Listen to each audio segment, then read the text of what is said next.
Welcome to another review. Today we'll be looking at Xenosaga 1 plus 2 on the Nintendo DS. Now you're probably wondering, where's episode 3?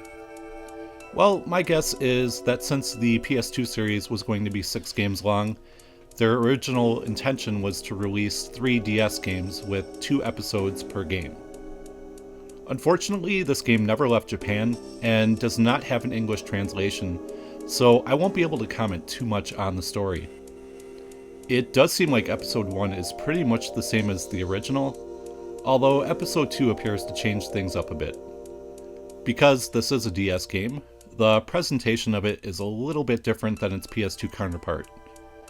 Instead of 3D models walking through 3D environments, you control 2D sprites on isometric areas. A lot of the towns and dungeons have been reduced in size, and the layouts of them are different as well. This, along with the Save Anywhere feature, make it much quicker to progress and easier to play on a handheld console. The cutscenes have also changed, using character portraits with animated mouths.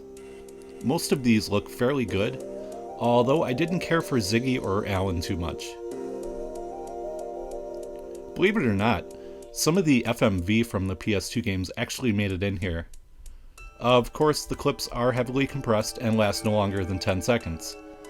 Still, it's very cool to see these on the Nintendo DS.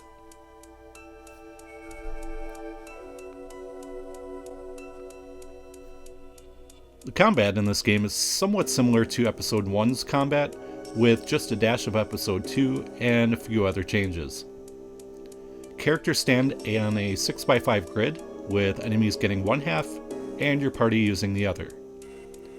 During your turn, you can move your character anywhere you want on your side of the playing field. You can hit your enemy with a couple of smaller attacks using the X and Y buttons, or guard for a turn and use the stored AP to unleash a death blow. The death blows are quite confusing at first. If you want to do a long-range death blow, you have to be lined up with the enemy. Close-range death blows can be used from anywhere on the grid though. It seems kind of backwards and does take a little getting used to. Once you get about halfway through episode 2, you'll fight some mech battles as well.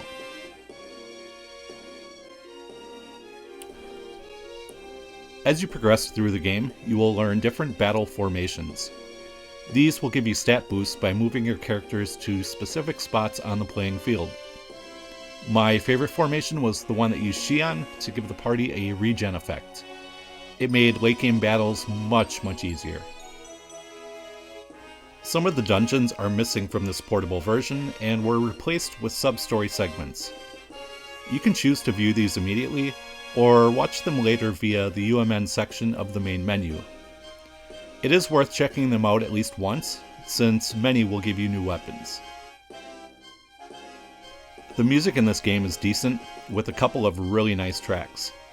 It does repeat a lot though, which can get quite irritating.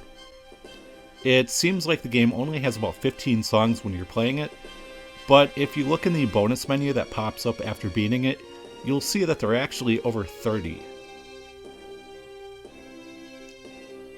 You'll find several touchscreen minigames to play throughout this game. They are all pretty average, and you probably won't want to play them more than once. There are a couple of times, however, when you will have to play a minigame to progress the story. This portable version moves along at a much brisker pace than its PS2 counterparts, only taking about 25 hours to complete. It would take you about 75 hours to play through the original games on the PlayStation 2. Overall, Xenosaga 1 plus 2 is a great portable version of 2 great PS2 RPGs. While I couldn't fully enjoy the story in this one due to the language barrier, I still had a lot of fun playing through the game. If you're a fan of the Xenosaga series, it's definitely worth checking out. And as always, I want to thank you guys very much for watching, and I will see you next time.